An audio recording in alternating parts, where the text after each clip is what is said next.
दिल्ली सल्तनत में शासकों का क्रम।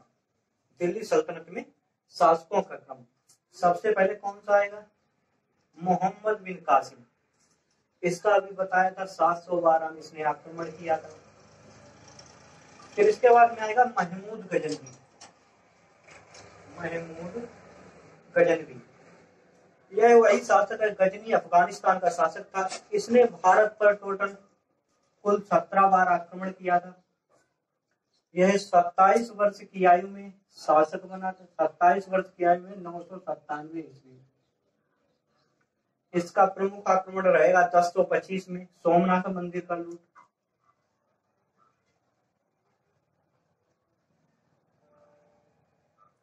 सोमनाथ मंदिर। फिर इसके बाद में आएगा मोहम्मद गौरी। कौन? मोहम्मद गौरी। इसके बारे में प्रमुख युद्ध रहेंगे।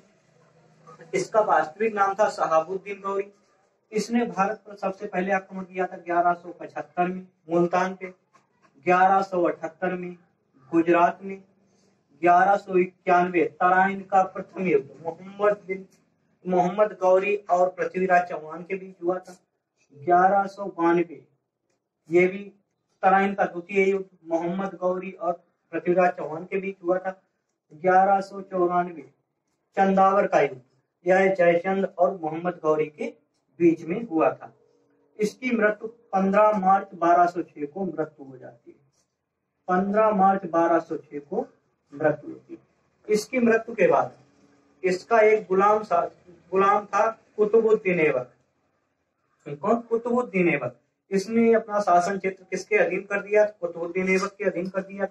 उसी ने जो गुलाम था, इसी ने गुलाम वंश की स्थापना की। गुलाम वंश कब से कब तक चला? 1206 से 1290 तक चला। गुलाम वंश का शासनकाल कब से कब तक रहेगा? 1206 से 1290। इसके बाद में खिलजी वंश आ जाएगा 1290 से 1320 तक। इसके बाद में तुगलक वंश आएगा 1320 से 1398। 1320 से 1398। फिर आ जाएगा 1414 से 1451 तक। ये किसका शासनकाल रहेगा? सैयद वंश।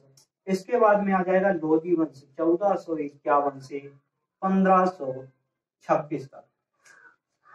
गुलाम वंश 1206 से 1290, खिलजी वंश 1290 से 1320, तुगलक वंश 1320 से 1398, सैयद वंश 1414 से 1451 और लोधी वंश 1451 से 1526। अब आप कहोगे ये गैप कैसा है? 1398 से 1414 के मध्य, 1398 से 1414 के मध्य ये गैप क्यों है? 1398 में नसीरुद्दीन महमूद तुगलक के शासनकाल में तैमूर लंग ने आक्रमण किया था। किसने? तैमूर का आक्रमण। तैमूर का आक्रमण हुआ था कब? 1398। इसने आक्रमण कब किया? 1398 में आक्रमण किया। और फिर इसी के सेनापति खिज्र खान ने, इसने अपने सेनापति खिज्र खान को भेजा, जिसने सैयद वंश की स्थापना की थी, जिसकी 1421 में मृत्यु हो जाती है। उसके बाद में सैयद वंश का अंतिम शासक होगा अलाउद्दीन आलम शाह।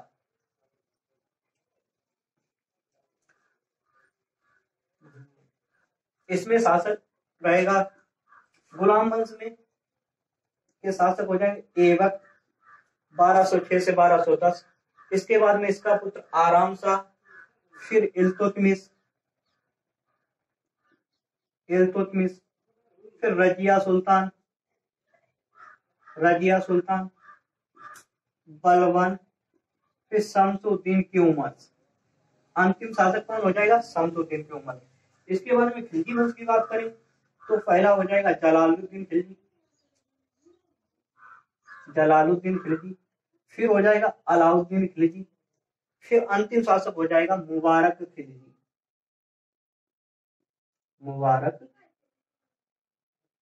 खिलजी। ऐसे ही तुगलक वंश की बात करें, पहला हो जाएगा गयासुद्दीन तुगलक, फिर हो जाएगा मोहम्मद बिन तुगलक, फिर हो जाएगा फिरोज शाह तुगलक, फिर अंतिम शासक हो जाएगा नसीरुद्दीन महमूद तुगलक। इसी के शासनकाल में तैमूरलंग ने आक्रमण किया था दिल्ली पर। इसके बाद में इसका संस्थापक पूछ लिया जाता, संस्थापक कौन? खिज्र खान।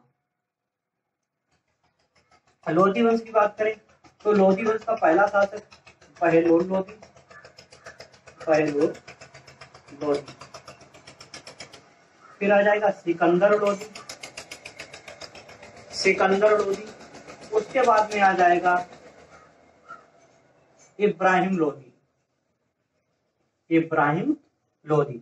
इब्राहिम लोधी और मुगल साम्राज्य के संस्थापक बाबर के बीच में पानीपत का प्रथम युद्ध हुआ था 1526 में, जिसके बाद में दिल्ली सल्तनत का अंत हुआ था और मुगल साम्राज्य यहीं से स्टार्ट होगा 1526 से 1707। मुगल साम्राज्य के बारे में बात करें तो 1526 से 1530 तक बाबर का शासनकाल रहेगा। 1530 से 40 तक हुमायूं, उसके पुत्र हुमायूं का शासन रहेगा।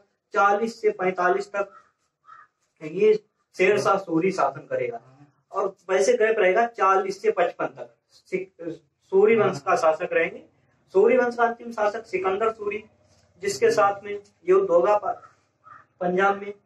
और उसके बाद में 1556 से 1605 अकबर, 1605 से 1627 तक जहांगीर, 1627 से 57 तक